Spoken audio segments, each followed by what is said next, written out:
Hello guys! Welcome back to my channel. So sa tutorial na to, ituturo ko po ang simple and easy steps kung paano po i-activate ang dark mode ng Facebook apps natin. Yung background naka-dark mode na siya katulad ng Messenger. So yung Facebook ko naka-dark mode na siya. So ituturo ko po sa inyo paano gawin yun. So without any link. So without further ado, let's start!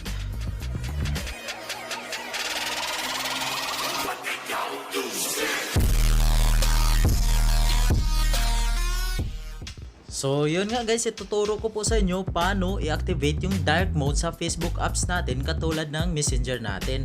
So bago po natin simulan ang tutorial, so kung bago pa po kayo sa channel ko, don't forget to subscribe, hit the notification bell para updated po kayo sa mga bagong videos na i-upload ko. So ito po yung pinakamabilis at mabisang paraan paano i-activate yung dark mode sa Facebook natin katulad ng Messenger. So ipakita ko po sa inyo yung Facebook ko, yan. So naka-light or naka-white background pa siya, hindi katulad ng Messenger ko, naka-dark mode na siya. So gawin natin yung dark mode sa Facebook natin. So itong white background na to, gawin natin siyang dark sa katulad sa Messenger natin. So itong steps na to, hindi ko po alam kung gagana ba to sa iPhone, pero subukan nyo lang sa iPhone nyo kung iPhone user po kayo, kasi sinubukan ko to sa phone ko or Android user po kasi ako, so gumagana, 100% gumagana naman siya. So kung iPhone user kayo, subukan nyo lang sa iPhone nyo. So sa Messenger kasi guys, may option kasi dyan, dark mode. So punta kayo sa settings ng Messenger nyo, yan, mapansin nyo dyan, may dark mode siya sa taas, i-on, okay, off nyo, yun, makikita nyo, yan, wala siyang dark mode. So i-on nyo lang, dark mode na siya. So dyan kasi sa Facebook natin, wala ka kasing makikitang option ng dark mode. O sa settings ng cellphone natin, yun, punta tayo doon sa settings ng cellphone natin, or yung ng Facebook natin. Okay, so punta tayo dito sa baba, yun, settings and privacy. Okay, pindutin natin settings, yan, wala tayong makikitang option ng dark mode or paano i-on yung dark mode. So wala tayong settings ng dark mode dito sa Facebook. So sa Messenger lang meron. So yun, gawin natin to kasi wala tayong makikita dito. So kahit scroll mo pa dyan sa Facebook nyo, wala talagang option ng dark mode. Hindi katulad sa Messenger, andyan na siya sa taas yung dark mode. So ayun, itong gawin natin para magiging dark mode siya katulad ng Messenger na to, dark mode na siya. So be sure lang natin na updated na yung Facebook natin. So para ma-sure natin na updated na to version 2020 yung Facebook apps natin, punta lang po tayo sa Play Store. So may apps and games. So buksan natin yan. So punta tayo sa Facebook natin.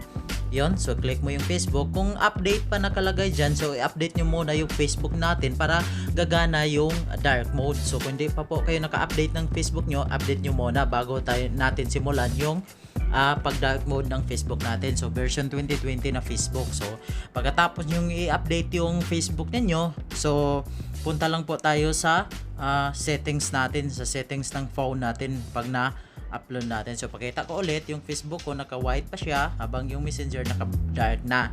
So yun, so punta na po tayo sa natin, so sa settings ng phone natin. So dito tayo sa settings ng phone natin. Yun, click lang natin yung settings. Yun, scroll lang natin pababa. Okay, so makikita mo dyan sa baba may about phone. So may about phone dyan sa baba, click mo lang yung about phone. So yun, click mo yung about phone, tapos software information, click mo yung software information na yan.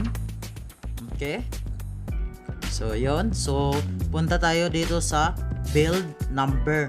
So sa build number, i-click mo lang siya o press mo lang siya 7 times. So 7 times mo siyang i-press yung build number. So pag press mo ng 7 times, 1, 2, 3, 4, 5, 6 and 7. Yon. So lagay nyo lang yung pin nyo sa cellphone nyo. So lagay nyo lang yung pin nyo dyan para mabuksan siya yung developer option. So sa build number kasi dyan mo mabuksan yung developer option. So pansin nyo kanina yung dulo ng phone natin, about phone lang siya. Ngayon nadagdagan na po siya ng yon, developer option. May bago na po siyang developer option. So pag nakita nyo na yung developer option, click nyo lang yon. So scroll down lang pababa. Okay, so scroll down lang natin sa developer option. Okay, so hanggang makikita nyo yung force dark mode. So scroll natin pababa, yan siya. So yun sa baba. Okay, so hanapin lang natin yung force dark mode. So yung force dark mode, yun yung hanapin natin. So yun nakita natin force dark mode. I-on lang natin yung force dark mode na yan. So i-on lang natin. So yung force dark mode, i-activate lang natin. Under siya sa developer option. So yun, on lang natin. Okay, tapos punta na tayo sa Facebook natin. So tingnan natin kung nagiging dark mode na ba yung Facebook natin. So yun, click mo yung Facebook, yan. So napansin nyo, dark mode na siya, hindi katulad kanina na white pa yung background niya. So ngayon dark na po. So sana may natutunan po kayo sa video ko at nasagot ko po yung mga tanong nyo. So thanks for watching. So don't forget to subscribe, hit the notification bell para updated po tayo sa mga bagong videos na i-upload ko. Like, share, and comment below. Thank you, keep safe.